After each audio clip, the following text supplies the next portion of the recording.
విజయవాడలో మాజీ మంత్రి దేవినేని నెహ్రూ వర్ధంతి కార్యక్రమం ఘనంగా నిర్వహించారు. ఎగ్జిక్యూటివ్ క్లబ్ వద్ద ఏర్పాటు చేసిన నెహ్రూ విగ్రహానికి నాయకులు, పార్టీ శ్రేణులు నివాళులర్పించారు. ఈ కార్యక్రమంలో ఎన్టీఆర్ జిల్లా వైసీపీ అధ్యక్షుడు దేవినేని అవినాష్, మాజీ మంత్రి పేర్ని నాని తదితరులు పాల్గొన్నారు. నెహ్రూ ప్రజానాయకుడిగా, పేదలకు అండగా నిలిచిన నేతగా నాయకులు గుర్తు చేసుకున్నారు. విజయవాడలో అభివృద్ధిలో ఆయన సేవలను కొనియాడారు. దేవినేని అవినాష్ మాట్లాడుతూ తన తండ్రి ఆశయాలను కొనసాగిస్తూ వైఎస్ జగన్మోహన్ రెడ్డి నాయకత్వంలో ప్రజలకు సేవ చేస్తున్నామని తెలిపారు. రాబోయే కాలంలో జగన్ను మళ్లీ ముఖ్యమంత్రిగా చేయడమే లక్ష్యమని చెప్పారు. జీవితాన్ని గడిపినటువంటి లేదా జీవించినటువంటి దేవినేని రాజశేఖర్ నెహ్రూ గారి యొక్క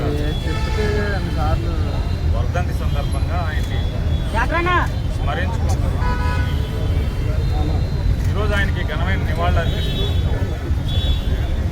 నందిగామ మాజీ శాసనసభ్యులు డాక్టర్ జగన్మోహన్ రావు, అలాగే మాజీ మేయర్ గారు, మాజీ డిప్యూటీ మేయర్ గారు, ఎన్టీఆర్ జిల్లా వైఎస్ఆర్ కాంగ్రెస్ పార్టీ అధ్యక్షులు అవినాష్ గారు, అనేక మంది కార్పొరేటర్లు కానీ, విజయవాడకు సంబంధించినటువంటి ప్రజానాయకులు అందరికీ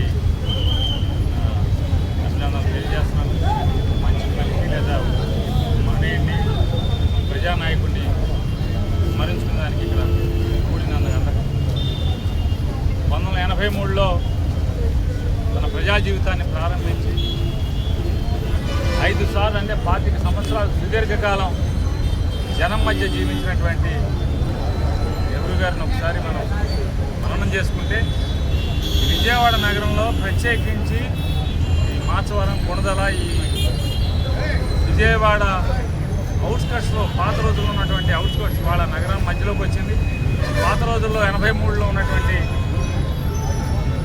నగర శివారులైనటువంటి ఈ ప్రాంతంలో పేదవాడికి బతకటానికి ఆశయం కొండల మీద లేదా ఎక్కడ ప్రభుత్వ జాగా ఉంటే అక్కడ నిశ్చింతగా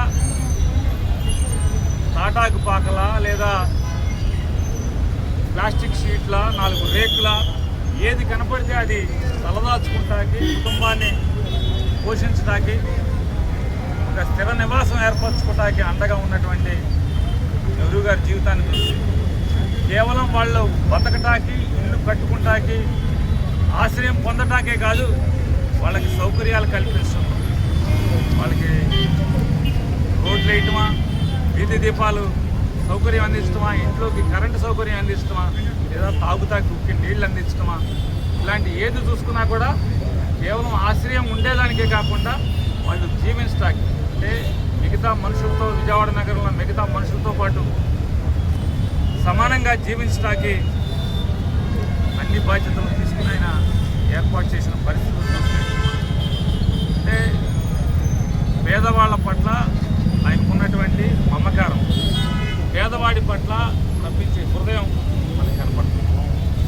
ఈ విజయవాడ నగరంలో జరిగినటువంటి ప్రతి అభివృద్ధిలో తనదైన శైలిలో తన ముద్రను వేసుకోవడమే కాకుండా ప్రజా జీవితంలో ప్రస్ఫుటంగా విజయవాడ నగరంలో తన అడుగు పాత ముద్రను వేయటమే కాకుండా 10 కాలాల పాటు ఆయన మరణించి సుమారుగా దశాబ్దం గడుస్తున్నప్పటికి కూడా రాబోయే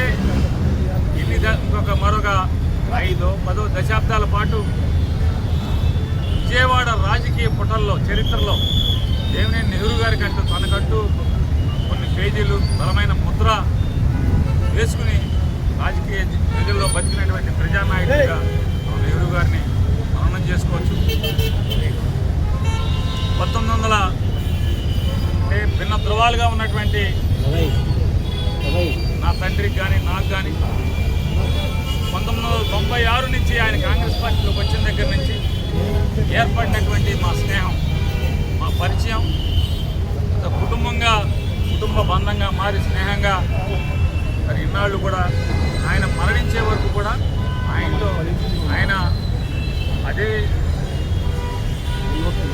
విలువను నాకు ఇవ్వటం, మేము కూడా అంతే బంధాన్ని 1996 నుంచి ఆయన అసూలు భాష వరకు కూడా అదే మన బంధాన్ని కొనసాగిస్తూ రావడం జరిగింది.